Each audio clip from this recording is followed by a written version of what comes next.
Hey, we are back. How's it going, guys? What's going on, you Good, guys? Liam. How's it going? Hey, Mud. Hey, Liam. Doing well.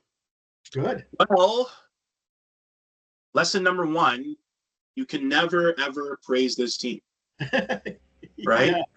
Oh man, what the heck was that? I don't know, man. I mean, it's all a little hazy now. We had 4 games. We had one on Tuesday, I think. Right before the pod, it was the Devils. Clearly, we were wrong. Me and my 4 wins in a row or 6 wins in a row prediction, win, win, win, win, win, out the window right off the bat. Brendan, at least we beat the Capitals, right? Yeah, but I was wildly wrong on the first 2 games, so there's that. Yeah, me too. I piggyback And, on what you guys said, right? What Brandon said. And I mean, we beat the Caps, which I thought for sure we are going to lose, and then that's lesson number 2. Brendan's not always right. Yeah, I guess not. So, but if I tell you I'm not always right, does that mean I'm wrong? Does that make you right? A logic trap there for you. Yep. Okay, so let's jump in.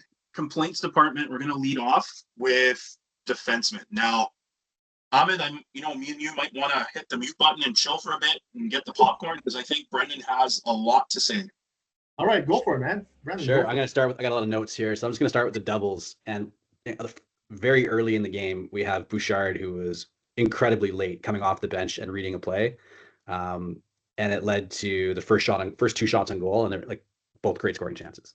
So that one didn't start exceptionally well for Evan Bouchard in the first couple of shifts for him. And then later on, still in that first period, Stastny had a really poor decision. He decided to attack the puck carrier. This was in the second period. He decided to attack the puck carrier way out on the boards. Like the puck carrier is basically at the outside hash marks. And Stastny decided he was going to wander over there and try to stick check him.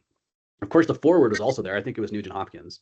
So now we have this complete misassignment, and Wallman's trying to rotate over, and there's a player open. Now it's 1-0 Devils. So that's just a bad read by Stastny. You can't do that. In the second period, there was a long change, and Darnell Nurse decided to make that long change. But on the way, he got tied up with one of the Jersey forwards, and he was pushing and shoving and taking a couple extra whacks. And by the time he sorted himself out and went to the bench, the play was going the other direction. And I can't remember what forward it was for the Devils, but he ends up being the guy that gets the pass, and now it's a partial breakaway, and he finishes it. So that's all on Darnell, 100%, that he was not on the ice or off the ice in time on that particular play. That made it 2-1 at the time, and it was right after the Oilers had scored to level it up, which is particularly annoying. And then Darnell has a knack for that. Yeah, you just got to finish the play physically, right? Even if the play is completely gone. How old is he now? And then moments later, Bouchard was on the power play at the right at the blue line. He decided to force a pass over to McDavid. It didn't work. It got intercepted 2-on-1, and then Jarry had to make a huge pad stack, Bill Ranford style 90s goaltending save, which looked visually amazing, but that was that probably should have gone in. That would have made it 3-1. It stayed 2-1 the rest of the way, and that was the game against the Devils. So not a particularly strong game from the defense and from your top defensive players. And then your bottom 6, like Stastny, can't be making that read to chase all the way over the boards. I'm sure he heard about it from the coaches after that one. So that's the first of 4 games. The Penguins, I don't know what we want to say about this. Stastny's continuing to not do well in that game as well. Like very, very early on, maybe I think it's the first or second shift, he has to go back into his corner, and he's in a race with one of the Penguins forwards, and he just loses the race. He gets stick checked, gets ripped off the puck, and then it creates this amazing chance for Acciari, who, why is he open? Because Wallman wasn't paying attention to the guy open in the slot. So he took this long route back towards the front of the net instead of going straight to the slot. I don't know what he was seeing, but he took this curve-shaped route to get there at a slow way. For skates. And then Acciari ripped one, and Jarry made a pretty good save. But obviously that did not go well for the Oilers defense and Jarry in that first period. In the following couple minutes, it was going to be a long night ahead. Mangiapane and Bouchard were on the ice back checking, and I think it was like a 3-on-3, and they couldn't decide which forward they wanted. So there was 2 defensemen now in the middle of the ice. There was one forward out wide, and there was another forward out wide on the other side. So it was a pretty good pass that made it over to Mantha, but he was wide open on Jarry's blocker side and tapped it in. But you can go back and watch the tape on that one if you want to torture yourself watching the highlights from the Oilers Penguins game. But that's just atrocious that Mangiapane and Bouchard can't figure out how they're going to cover the open guy because he's wide open. So they made a decision. It was a bad one. Moments later, Bouchard decided that now that they're down 1-0, he needs to jump into the play. This is a textbook 3-on-3. There was absolutely nothing happening at the blue line. there wasn't any indication that this was going to be like a big scoring chance or a rush. And Bouchard said like, okay, I'm going for it. And as soon as he makes up his mind, the puck bounces like off a shin pad and it's going the other way. And Ekholm, I think he was kind of shocked at what was happening because he didn't anticipate having to turn around that fast. But he suddenly realized, I'm like, Bouchard, what are you doing? I got to get back. And somehow Mantha outraced Ekholm, which is not super encouraging. But he made him look really slow and old and just beat him down the wing and got a breakaway goal. So I think those two goals were those two goals were 12 seconds apart or something. So I'm sure Mantha's feeling pretty good about himself, having scored back-to-back goals in 12 seconds. And before we finish up, that 1 minute interval, this one's on the forwards, but somehow Sidney Crosby, who's one of the top 10 goal scorers of all time, is free in the Oilers zone unchecked because this was on Draisaitl decided to go for a skate. It was Draisaitl's guy, and Draisaitl just turned away from him. He's like in the left corner. Yeah, he's in the corner and he skates right out towards the front of the net, and Draisaitl just goes back into the corner or something. I don't know where that. What's there? That looked like a glitch. NHL 94. Remember those glitches? That's what that looked like. Like your controller's out of battery power, and the player keeps skating to the corner, like something like that. What looked like a glitch was that deflection by Crosby. That was world class, man. Phenomenal. Who's in net? Phenomenal. But he knows who's goaltending at that point. How many times has he scored on Jarry in practice? I guess, yeah. Maybe Draisaitl's anticipating that instead of a pass in the middle, it's going to be rimmed around the boards and thrown into the corner. I don't know. He's trying to get there, but yeah, that was about as much of that game as I could watch. It was 3-0 at that point. It didn't go any better. German intelligence failed. Definitely. Yeah. Well, Draisaitl's been off for a while now, guys. I don't know. Have you guys noticed? He's just not. He's missing like open nets. He's not getting his slap shot away. But we'll get back to that, I guess. Keep going. We'll leave Draisaitl for Alim's commentary in the forward group. And then what can we say about the Caps game? I didn't see it live. I was going to play some hockey on Saturday night, but I was listening to some of it on the drive over, and it sounded like Bouchard was having a night. So I went after the game and looked at the highlights, and I was just blown away by what had happened in that particular game. I'm disappointed I missed it, but just going back into the highlight package, Bouchard starts things pretty well for the Oilers with a wrister to make it 1-0. Podkolzin was late coming back on the trailer on the Caps' first goal, and more interestingly, Wallman got crossed up and somehow went from being a right defenseman to a left defenseman. And meanwhile, Darnell's down on the ice swimming. He's on one leg. He's trying to crawl across the front. But if you look at the play coming in, and you can go check the highlights, but it's basically like a 2-on-2 or a 3-on-3. And there's no reason that Wallman should be on this side and he ends up doing one of these. And he ends up on the other side of the net. And so when there's a rebound that gets shot from the trailer, Wallman's checking nobody, and there's two Caps that are on Jarry's blocker side that are both there to tap in for the rebound. But the puck went from left side to right side, and they were coming in so slowly. Yeah. And it's just like I don't know. Again, it looked like another glitch, right? Yeah. Like, what is Wallman doing? What is everybody doing? Again, that's my point. Like, how do you end up being the right defenseman and circling all the way across the top of the crease behind Nurse and ending up on the other side of the goalie? I don't get that. And then you have your obvious, the guy that you're supposed to be covering ends up on Jarry's blocker side. It doesn't make any sense. So that's a complaint that I have. Going further into that game, Bouchard got another long distance wrister away to make it 2-1. I'm not too worried about the defense on Stuart East's goal. I think that was a pretty nice snipe coming in off the wing. The Caps' third goal, I'm not super worried about the defense. It deflected off of Stasny. Like, he's obviously having a pretty rough kind of series of games here. It's the third game in a row where a goal is going to be, attributed potentially to him. But then Bouchard risks goal number 3 in the midway part of the third period. And you think, okay, well, this game's like 3-3 now. It's probably going to overtime. But you'd be wrong, because there's, of course, 2 more Oilers goals against, and there's 2 more Oilers goals for, including Bouchard making one hell of a play to keep the puck in the blue line. And then, getting another point, and then doing what he did in overtime to track back and catch a puck, flip it to McDavid, and McDavid for the win. That was insane. The whole thing was insane. Split personalities, man. He's bipolar. I'm telling you. Yeah. And I don't have play-by-play notes for the Caps game or for the Ducks game last night. I just know things were looking pretty good at 5-2, and then they decided to kind of take their foot off the gas. And there's a couple of dagger goals that would have made it 6-2 that got stopped, which was pretty annoying. Yeah. But then the Oilers managed to let the Ducks back into the game, and all of that created a unique opportunity for Ekholm to slot away a 200-foot shot for his hat trick goal. And I heard at the end of the broadcast that it's not my take, it's not my stat, but it's the first time in NHL history that a team has had a defenseman score a hat trick one night and then another defenseman score a hat trick the next night. So to say that the Oilers defense is worth complaining about is 100% true, but I do have to give them some credit for scoring 6 goals between 2 defensemen in the last 2 games. The Plus a defense couple is other trying to defensive goals in there as outscore well. I mean, Stasny got a goal and Nurse got a goal too. So like the defense is chipping in on the offensive side, but they're still a hot mess in their own zone. the defense is trying to outscore their mess, right? Yeah, I mean, solve your own problems, right? It's like complaining with solutions, but it's hard to watch. The wins are nice, the points are nice, but in terms of my assignment, watching the defense and coming with notes for the complaints department, it's not been an easy 4 games. Lots to complain about. I'll throw it back over to you two. Yeah. Before we dive into the goaltending, I'll take forwards last, but that I want to go back to that Capitals game, the first period especially. We had like 6 breakaways in the first like 5 minutes. Washington didn't even have a shot on net until their goal. They had 2 shots and basically ended up getting a goal. Right up until then, Edmonton was all over them and played a really, really good period. We score a goal and then we lose focus. Darnell Nurse in the Devil game. I mean, when you were talking about that, I was like seeing red, wanting to kill the guy. I don't understand. He's 31 years old in February, a couple of days from now, and he's still making these mistakes that you probably don't even make in beer league hockey anymore, right? Is it focus? Is it what is it? I don't understand. I mean, same thing. We had this great period. Again, I'm jumping around here, but going back to the Capital game, and we could have got out of that period up 1-0. Common theme again against Anaheim as well. That second period, we could have buried them. And I mean, the Prime broadcast, they were talking about how Ville Husso is a backup goaltender, and it's nice to have the backup, come in, and he hasn't made a save yet. I think actually Rob Brown said that.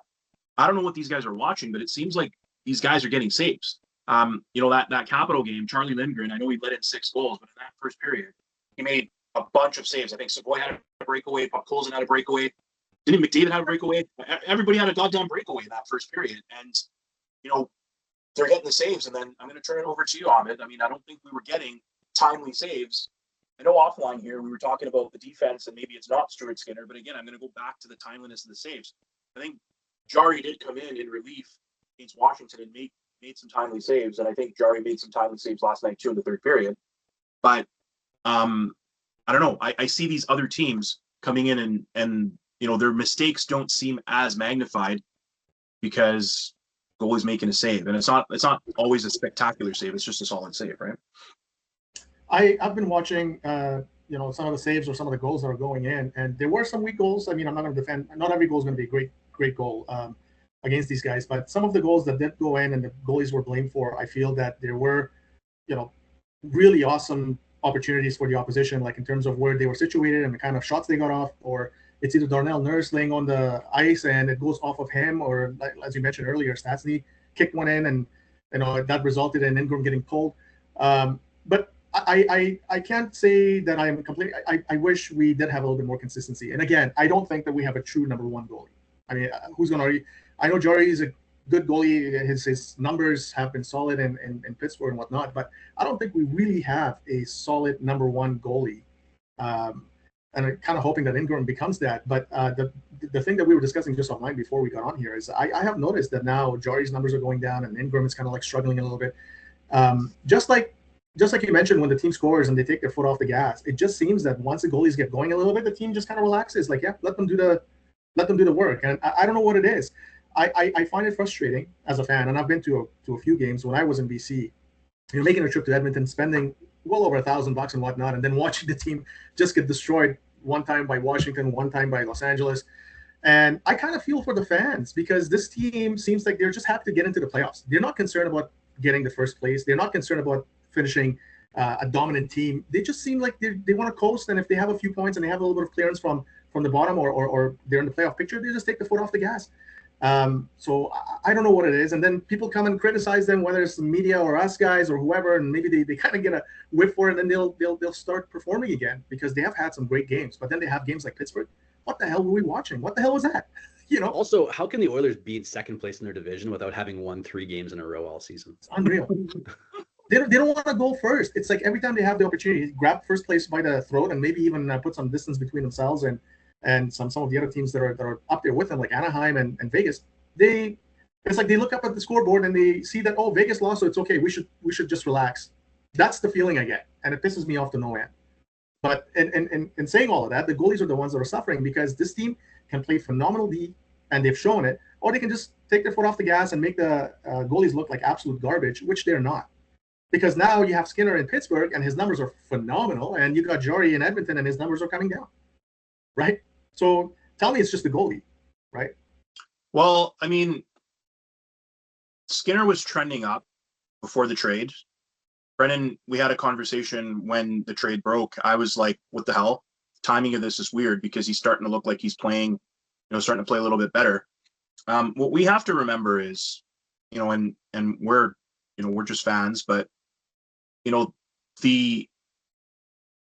keep getting reminded of this. The January 26th game against the Anaheim Ducks, it's hard for a team like this to get up for. That's the quote unquote rationale behind it. And, I guess I don't have time for this, but I'm trying to be a bit more understanding, putting yourself in their shoes where they got so close the last 2 years and they didn't win. That whole thing can take a toll on you mentally, right? Sure. So I don't know. I don't know if this is it's hard to not think this is on purpose. I mean, one thing I was looking at yesterday, I was thinking about this. We after that second period, we always seem to, like a fighter, right? We like the killer instinct. It just doesn't seem like it's there. We got somebody on the ropes, we got somebody dazed, and we don't throw the knockout punch, and we let them back in. And I don't know if it's a lack of focus. I don't know what. And I think, my sentiments watching this is, okay, we don't clamp down defensively, so why do we stop attacking? And I don't think, I don't think I'm the only one that was feeling this at the time, because, like, if you're not going to play proper defense, then don't stop attacking, right? Because then, like, we're going to see a lot more of what we were seeing earlier on this year, where we'd be up 2-0, 3-0, and then we blow a third period lead, and it just became like the norm, right? It was becoming our identity. So I don't know if it's a mental thing. I don't know if it's a fatigue thing. I mean, maybe it's a strategic positioning thing. Maybe they want to end up against Los Angeles again. Well, Los Angeles is going to be out of the playoffs at this rate, so maybe the Oilers. It looks like that. It looks like that. Yeah, I don't know. But I mean, again, I think it's so all interrelated, right? Like, the defense makes the goalies look a little bit worse than they are. The goalies are making the defense look a little bit worse than they are. And the forwards are making everybody look a little bit worse than they are because, they're not back checking, or they've got the wrong guy, or there's two guys behind the net. Like on the first Anaheim goal, we had, I don't know why Ekholm, Bouchard, and the center were behind the net. That was, I don't know. I'm calling. I think that's an Ekholm fault. But the guy's like left wide open, right? And if you're gonna go in, at least, like, don't go in half-assed. Go in and kill the guy, right? Like, and so a lot of times it's like a combination of everything, right? And what it comes back to is, like, what I was saying earlier on the year, it just looks so disjointed at times, right? And for a team that is at this stage of their process, their maturity, their window, I mean, it's freaking alarming, right? Don't expect this shit from them. I mean, like Anaheim yesterday, there's a couple of instances where they just shot themselves in the foot, but they're like 19, 20, 22-year-old kids, right? We've got a 31-year-old defenseman, another 30-year-old defenseman, a 29-year-old, a 30-year-old forward, 32-year-old forward, who have played, 10 years in the league and been to back-to-back finals, multiple playoff runs, making these mental mistakes, right? To use a bit of an analogy, I mean, if you have a championship-winning baseball team, your third baseman, second baseman, shortstop, first baseman, they know how to get the ball around the infield, right? They've worked with each other. They've drilled and drilled and drilled. They played 160 games. If the ball is hit and it's playable, they're going to get the out, right? That's just what you'd expect. Everyone knows their job. It's all automatic, right? But instead, the Oilers look like the Los Angeles Dodgers outfield in Game 7, where they're smashing into each other trying to make a catch. Now, maybe in that game they made the catch, but it shouldn't have. Divine intervention, yeah. Yeah, right? So we can't expect that kind of divine intervention to keep the puck out of our net, but it does kind of look like these guys have never played together. How many times have we gone to that well? Ahmed, you didn't talk about this, but how in the world did that puck stay out when Jari broke his skate? Yeah, that was crazy. That should have been one of the most The last embarrassing couple goals. games, I That feel should have like been one of the most embarrassing goals in Oilers history, and it's somehow divine intervention that they shoot it right at Jarry on the ice. I think that was Bruce McCurdy from the heavens, man. That was crazy. Yeah, we've been having a lot of goals scored on us by deflections. I mean, I don't know if there's a count of how many, but as a goalie, I didn't face shots anywhere near NHL level or anything like that. But when the puck's coming at you at 90 miles an hour and it's deflected once or twice, usually by your own defender, it's hard to stop, man. And at 90 miles an hour plus, you have to commit to it. You have to commit to the read. You have to commit to the save. If it changes direction at all, you're pretty much cooked. That's it. Yeah. Yeah, and then I mean, not everybody's a goalie. They don't. I'm sure they probably don't know that or they don't understand that. But it's easy to blame the goalie. And I felt bad for Ingram getting pulled when it went off Stastny and that shot was labeled. But it's hard. Even last night we had one that went off. I think it was Nurse, right?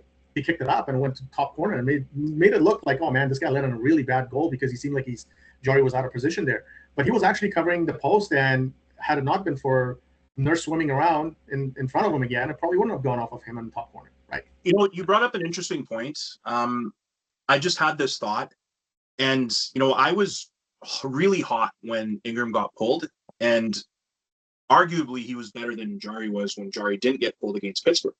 Yeah. And I'm sitting there, what is Knobloch's problem? What's he thinking? And then I saw probably the greatest coach in recent history in the NHL kind of make a mistake when he didn't call the timeout to try and review that play where I think his goaltender thought that it hit, like what that goal that we scored. What goal was that? That was against the Ducks, and that was the. It was against the Ducks, but which goal was it? It was the 2-2 goal. I'm pretty sure. I think it was the 2-2 goal, and that whole thing kind of changed the tide because in the next 3 or 4 minutes, they kind of fell apart, and our defense does what they do best, and they sniped a bunch of goals, right? Yeah. We had guys falling down, whatever, and that was kind of the turning point. And I mean, I don't know. Do you think that maybe Knobloch didn't really pull Ingram because of Ingram, but he was like, hey, we need a wake-up call here. We need to change the momentum, do something, and maybe he did that. And he failed to do that the game before, and maybe he evolved. I don't know, right? Yeah, it's possible, but I don't think he pulled Jarry because he didn't want to embarrass him against Pittsburgh, right? Because, that's his former mates, and after 3 or 4 goals, and some of them are not really great goals, I think he just didn't want to embarrass him. Or maybe he wanted to embarrass him, send a message, but there was something going on there. I don't know. Well, it's bad news when your coach has to play head games with the goaltenders now that this is the established tandem that they have, right? They're obviously Pickard's not part of the mix. Skinner's gone, so Jarry and Ingram are your guys the rest of the way. No, but I do like how Pittsburgh protected Skinner and didn't play him against the Oil. They could have, right? Well, they did the first time, and look what happened, right? Exactly, because the team knows the goalie. I mean, you practice against the guy, you're with him in and out, his weak spots. I've never understood that. Stalogs is a much better goaltender, though. I will say that the guy, he's a good goaltender. Yeah, and you know what, I rag on goaltenders for sport.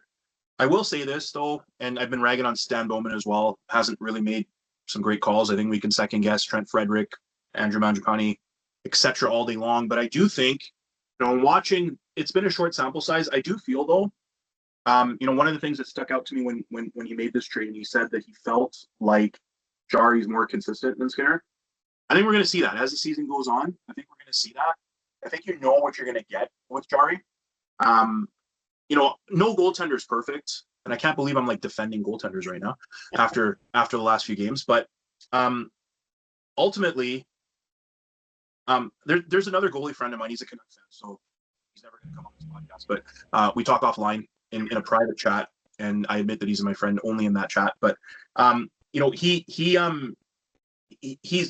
played pretty high level, and he was telling me that he still feels like a goalie is like a byproduct of their system, and he just thinks that Jarry fits the Oilers system a little bit better because he's a bit more mobile and he can play the puck, and structurally the Oilers are a bit more free than other teams, and just therefore a more athletic goaltender will do them better. That's his assessment of things, and I think it's not a hot take or anything. I think a lot of these goaltending coaches and gurus and whatnot are saying the same thing. Right? Well, I'm going to go on a limb and say this, but I think the team, from what I've watched, I think that you're right. They're still getting a feel for the goalie, but I do feel that Ingram's given them a little bit more calm than Jarry has. That's just my observation. I feel that He's not flopping around at all. He's a guy's like very calm and collected back there, and I think that the team is feeding off of that energy. I wouldn't be surprised if Ingram becomes Oilers number one and Jarry becomes the backup. Well, I wouldn't be surprised by that either. But look at the last few strings of games, right? They're clearly giving Jarry the opportunity. It seems like. Yeah. You know, the thing that I'm never going to get over. I hold grudges his team like eons, but why didn't we? And Ahmed, you're gonna laugh because I'm like, why do we have to make this trade? Why didn't we bring Ingram up first and give him a couple of games before we pull the trigger on this trade? Because I'd be happy, despite what I just said, I'd be happy with the Jarry Ingram 10 or a Skinner Ingram 10, right? I think all the fans out there feel the same way you do. I think we discussed this at length. I was hoping that they bring him up. I know that they didn't because his numbers were not great, but we've had that discussion too. The AHL is a lot different than the AHL, and they should have given him a chance. I don't know if that podcast actually aired. That's why I thought I'd bring it up again because I think that went in the abyss of technology, like wrongdoings. We're looking at it retrospectively as well. I think there might have been some cap issues with bringing up Ingram without sending anybody else down to take up that roster space. So it might have been that, you send a fourth line player down, but then you end up losing somebody like Noah Philp on waivers because you decided to bring Ingram up, which happened anyway. But that's probably some of the consideration at the time for not bringing him up. I would think Frederick down. I mean, would have been easy. I would too, but I think he's got a no movement, take him, right?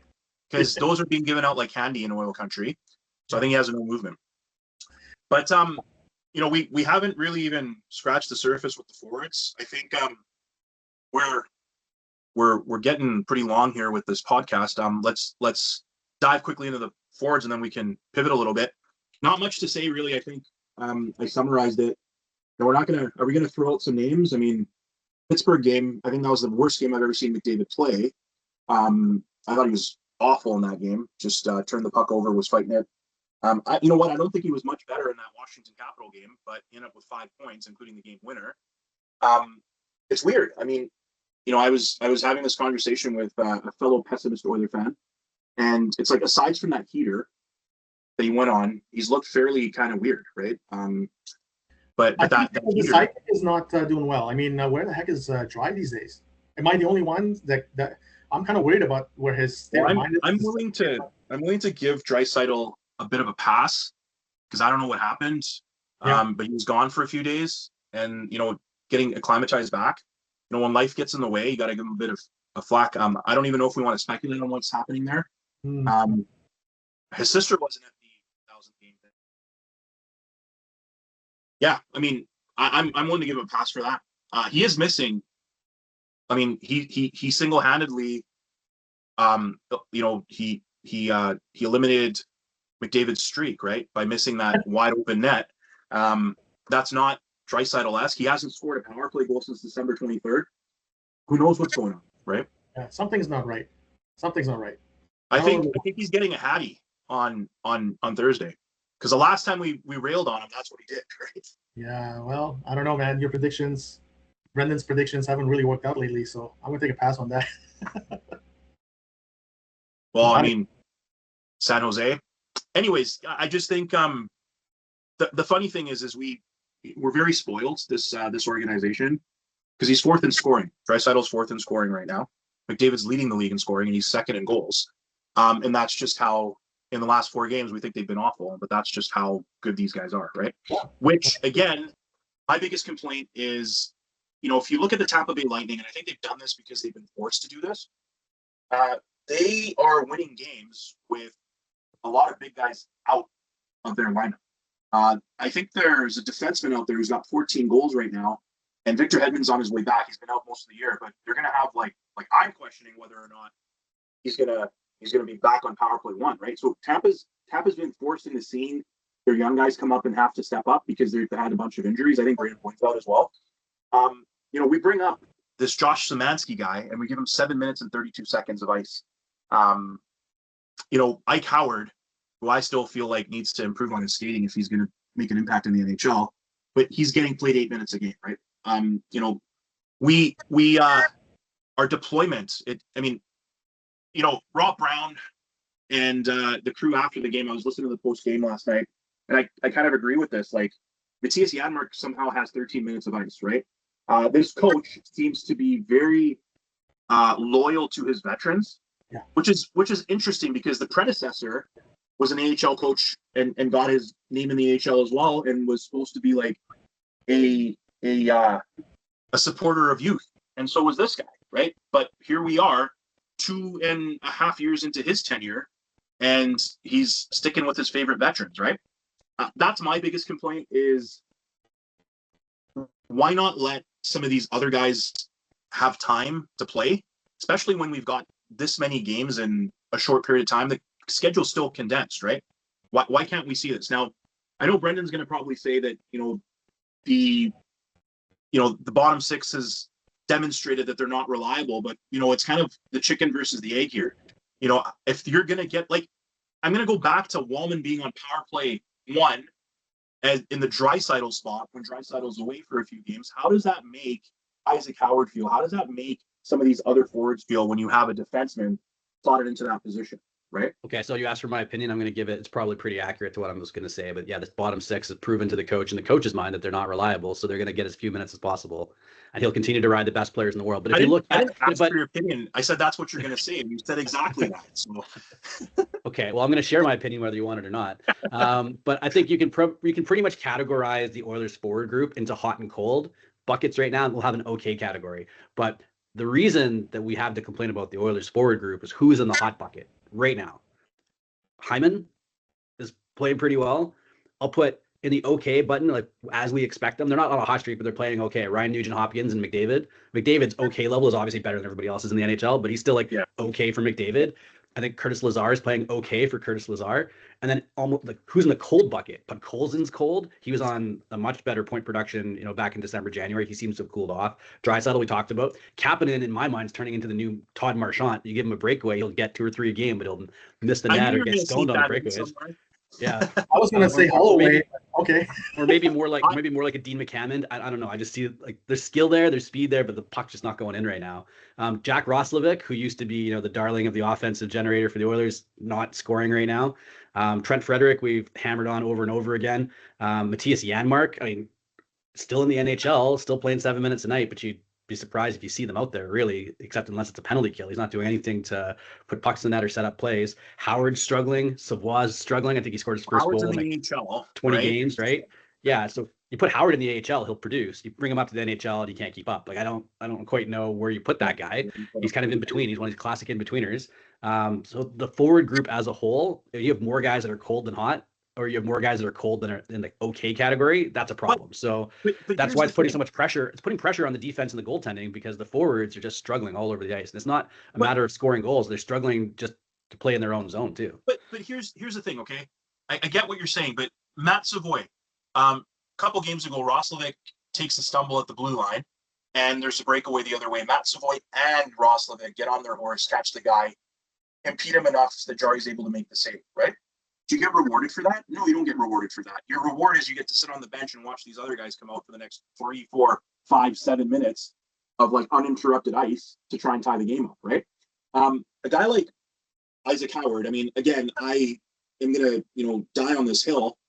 I don't trade Sam O'Reilly for him, but we're going to, Amit's going to blow a gasket, so we're going to table that.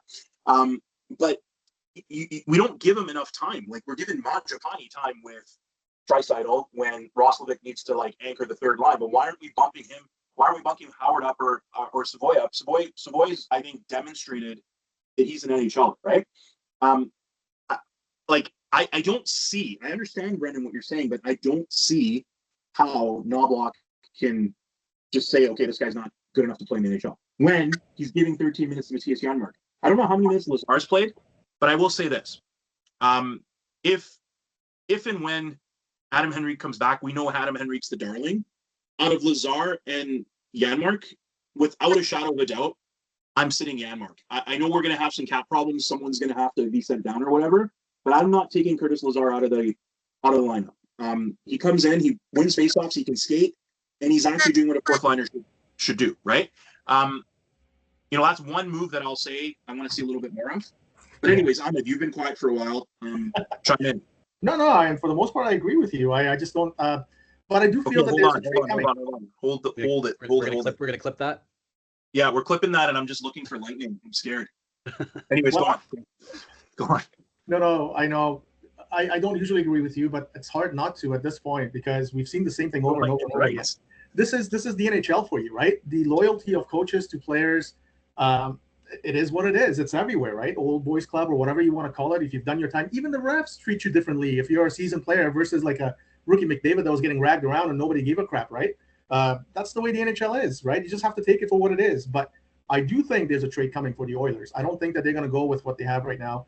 I know that you guys have probably heard some ramblings about Wallstead being available because Minnesota's going for it, right? So they're dangling his name out apparently, and the Oilers are apparently interested. Why did you not draft the guy when he had the opportunity? That now you're going to probably give up more assets like a Sam O'Reilly or somebody to bring in another goalie. But I think that there's a couple of moves there still to be made. You could have if you had Sam O'Reilly, but you don't because you traded him for Isaac Howard. Hey man, I still think Sam O'Reilly's in the AHL last time I checked, and Howard is at least getting some time in the NHL. Did you watch the World Juniors though? Yeah, it's the World Juniors. That style of player though, you don't think that the Oilers could use a style of player like Sam O'Reilly? I think the Oilers have done really good filling up the cupboards with guys like Szymanski, guys like Hudson.